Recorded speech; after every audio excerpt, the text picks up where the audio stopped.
दोस्तों नमस्कार। मैं नवीन कश्यप। आज मैं फिर बात करूंगा सेक्स के विषय में। सेक्स के विषय में चारों तरफ फैला हुआ अज्ञान इस तथ्य का कारण है कि यह विषय के रहस्य और अंधकार में मौन में लिप्त हुआ है।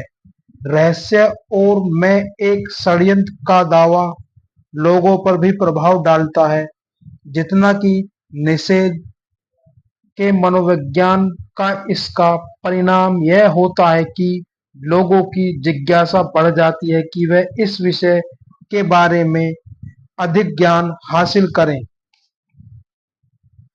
बहुत कम लोग ऐसे होते हैं। कोई व्यक्ति किसी भी क्षेत्र में उच्च रचनात्मक प्रयास के 40 साल की उम्र से पहले दाखिल हो। औसत व्यक्ति की महानतम रचनात्मक क्षमता की उम्र 40 और 60 के बीच होती है। यह वक्तव्य हजारों स्त्री पुरुष के विश्लेषण पर आधारित है। यह उन लोगों के लिए उत्साहवर्धक होना चाहिए जो 40 साल से पहले सफल नहीं हो पाए हैं, और उन लोगों के लिए जो बुढ़ापे के आगमन को लेकर भयभीत हैं, यानी जो 40 साल के बिंदु के आसपास हैं। 40 और 50 साल के बीच के वर्ष सामान्य तौर पर सबसे लाभदायक होते हैं। इंसान को इस उम्र पर आते समय डर से कांपना नहीं चाहिए, बल्कि आशा और उत्सुकता से उसकी प्रतीक्षा करनी चाहिए। अगर आप प्रमाण चाहते हैं कि अधिकांश लोग अपने सर्वश्रेष्ठ काम को 40 साल की उम्र से पहले शुरू नहीं करते, तो अमेरिका के सबसे सफल लोगों के रिकॉर्ड उठाकर देख लें और आपको प्रमाण मिल जाएगा। हेनरी फोर्ड तब तक सचमुच सफल नहीं हुए थे जब तक कि उन्होंने 40 साल पार नहीं कर लिया था। एंड्रू कार्गोनिक 40 साल से आगे निकल चुके थे, तब उन्हें अपने प्रयासों का सफल मिला अपने प्रयासों में सफलता मिली। जेम्स जे हिल 40 साल की उम्र में अब भी टेलीग्राफ चला रहे थे। उनकी विराट उपलब्धियां उस उम्र के बाद आईं। अमेरिका उद्योगपतियों और फाइनेंसरों की जीवनियों इस प्रमाण से भरी हुई है कि 40 से 60 के बीच का कालखंड इंसान का सबसे अधिक उत्पादक कालखंड होता है। 30 और 40 के बीच की उम्र में आदमी सेक्स रूपांतर की कला को समझना शुरू करता है। यह सोच सामान्य तौर पर संयोगवश होती है, और सामान्य तौर पर जो आदमी इसे खोजता है वह इसके बारे में पूरी तरह से अनजान होता है।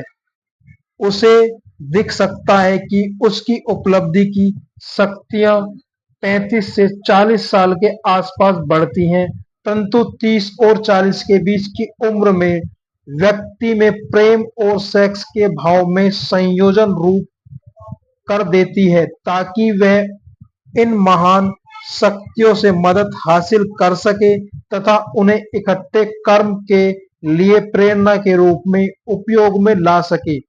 अकेला सेक्स की ही एक्शन के लिए एक शक्तिशाली आकांक्षा है, परंतु इसकी शक्तियां किसी तूफान की तरह होती हैं। अक्सर उन्हें नियंत्रित नहीं किया जा सकता। जब प्रेम का भाव सेक्स के भाव के साथ जुड़ जाता है, तो परिणाम होता है उद्देश्य की शांति, संतुलन और निर्णय की सटीकता। 40 की उम्र तक पहुंच चुका कौन व्यक्ति इतना दुर्भाग्यशाली होगा कि वह इन वक्तव्यों का विश्लेषण करने में असमर्थ हो और अपने खुद के अनुभव से इसका समर्थन न करे। प्रेम, रोमांस और सेक्स, यह सभी भाव इंसान को महान उपलब्धियां की ऊंचाइयों तक ले जाने में समर्थ है। प्रेम व भाव जो सेफ्टी वस्त्र का कार्य करते हैं और संतुलन और रचनात्मक सुनिश्चित करते हैं। जब यह तीनों भाव मिल जाते हैं, तो व्यक्ति प्रतिभा की ऊंचाइयों को छू लेता है। भाव मन की अवस्थाएं हैं। प्रकृति ने इंसान को मन की एक केमिस्ट्री प्रदान की है, जो उसी तरह से काम करती है जिस तरह की पदार्थ को केमिस्ट्री के सिद्धांत। यह एक सुपरिचित तथ्य है कि पदार्थ की केमिस्ट्री की मदद से कोई केमिस्ट कुछ तत्वों को मिलाकर जहर बना ले, जिसमें से एक भी तत्व सही मात्रा में नुकसानदायक न हो। भावनाएं भी इसी तरह से मिलकर जहर बनाती हैं। सेक्स और ईर्ष्या जब आपस में मिलते हैं तो इंसान एक पागल जानवर बन जाता है। मन की केमिस्ट्री के द्वारा मानवीय मन में एक या अधिक विनाशकारी भाव को उपस्थित एक ऐसा जहर उत्पन्न कर देती है जिससे इंसान के न्याय का भाव नष्ट हो जाता है। प्रतिभा की राह में सेक्स, प्रेम और रोमांस का विकास, नियंत्रण तथा प्रयोग शामिल है। संक्षेप में यह प्रक्रिया इस तरह बताई जा सकती है। इन भावनाओं की उपस्थिति को अपने मन में प्रबल विचारों के रूप में प्रोत्साहित करें और बाकी सभी विनाशकारी भावों को हतोत्साहित करें। मन आदत का गुलाम होता है। यह उन प्रबल विचारों के अनुरूप कार्य करता है जो इसे दिए जाते हैं। इच्छा शक्ति के द्वारा इंसान किसी भाव की उपस्थिति को हतोत्साहित कर सकता है और किसी अन्य भाव की उपस्थिति को प्रोत्साहित कर सकता है। इच्छा शक्ति के द्वारा मन का नियंत्रण कठिन नहीं है। नियंत्रण लगन और आदत से आता है। नियंत्रण का रहस्य रूपांतर की प्रक्रिया को समझने में निहित है। जब कोई नकारात्मक भाव किसी के दिमाग में आता है तो वह सकारात्मकता या रचनात्मक भाव के रूपांतरित किया जा सकता है और इसका आसान तरीका है अपने विचारों को बदल लेना। स्वैच्छिक आत्म प्रयास के अलावा प्रतिभा की मंजिल तक पहुंचने के लिए कोई अन्य राह नहीं है।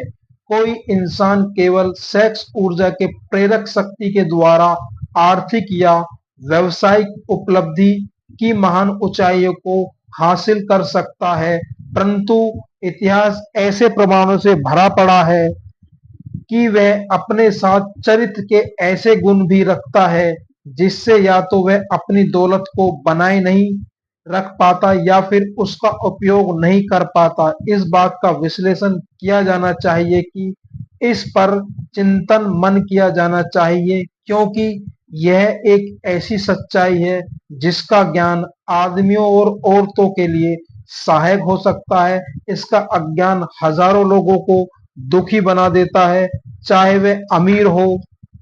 प्रेम की याद में कभी खत्म नहीं होती।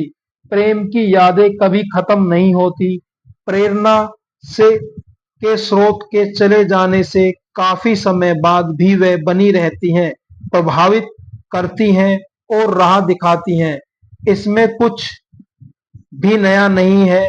हर इंसान इसने सच्चा जिसने सच्चा प्रेम किया है वह बता बात जानता है कि यह मानवीय हृदय पर स्थायी चिन्ह छोड़ देता है। प्रेम का प्रभाव स्थायी है क्योंकि प्रेम की प्रकृति आध्यात्मिक है, जिससे प्रेम उपलब्धि की महान ऊंचाइयों तक पहुंचने के लिए प्रेरित न कर सके वह व्यक्ति दुर्भाग्यशाली है।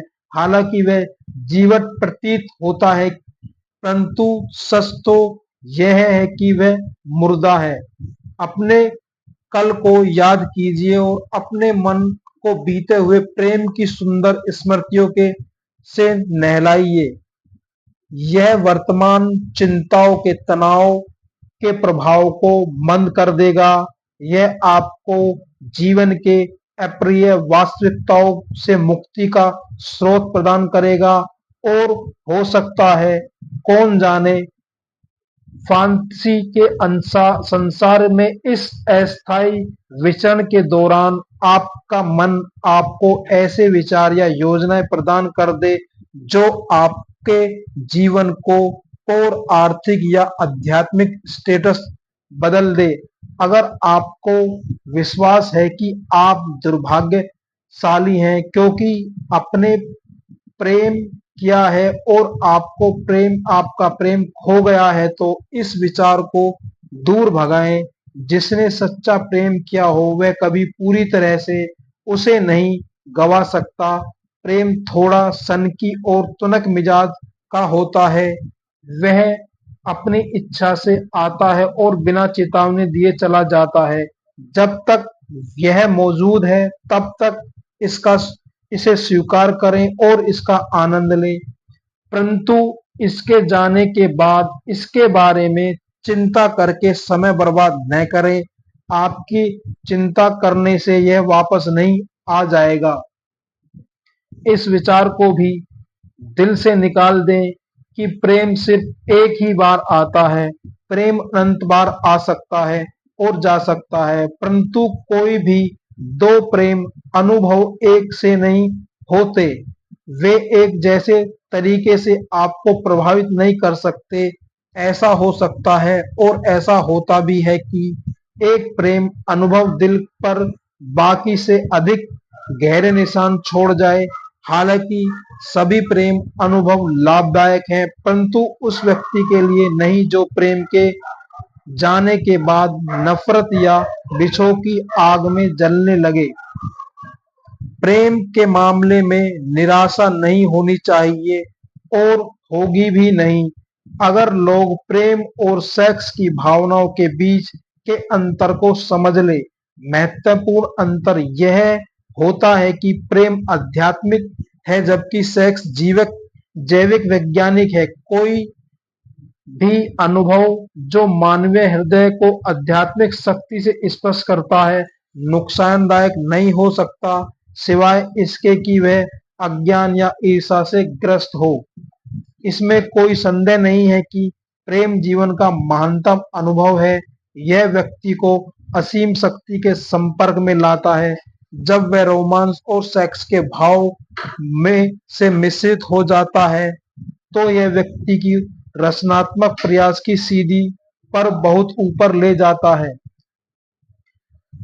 प्रेम, सेक्स और रोमांस के भाव उपलब्धि, निर्माता, प्रतिभा और शाश्वत त्रिकोण के पहलू में प्रेम के भाव में कोई पहलू, कई शेड और रंग होते हैं, परंतु प्रेम के सभी प्रकारों में सबसे गहन और धधकता हुआ प्रकार वह है जिसमें प्रेम और सेक्स की भावनाएं आपस में मिल जाती हैं। जिन विवाहों में प्रेम के भाव के बाद सेक्स का उचित संतुलन नहीं है वह सुखी विवाह नहीं कहा जा सकता है और शायद ही कभी यह लंबे चलते हो। प्रेम अकेला विवाह से सुख नहीं ला सकता, न ही सेक्स अकेला या काम कर सकता है। जब यह दोनों सुंदर भाव आपस में मिल जाते हैं तो विवाह एक ऐसी मानसिक अवस्था उत्पन्न कर सकता है जो इस धरती पर महसूस की जा सकने वाली आध्यात्मिक अवस्था की निकट होती है। जब रोमांस का भाव प्रेम और सेक्स के साथ जुड़ जाता है तो इंसान के सीमाबद्ध मन और असीम शक्ति के बीच की बाधाएं हट जाती हैं। तब एक प्रभावहीन पैदा होता है। जैसा कि हम सभी को पता है कि प्रेम की प्रकृति है कि वे जब भाव रूप में होते हैं तो बदसूरत सी वस्तु में भी अपने हस्तशिल्प से सुंदरता की मूर्त खड़ा कर देता है, पर वह भाव अधिक ज्वलित और प्रभावित साबित होता है जिसमें प्रेम और सेक्स का सम्मिश्रण हो जाए। कोई भी शादी सिर्फ प्रेम से ही सफल नहीं हो सकती, न ही सिर्फ सेक्स से। शादी के बाद खुशियां तब तक प्राप्त नहीं होंगी जब तक दोनों की मात्रा संतुलित रूप से भावों में मिश्रित न हो। जब विवाह के उपरांत ये दोनों भाव मिश्रित किए जाते हैं तो मन उस मनोदशा में पहुंच जाता है जो इससे पहले आपने अनुभूति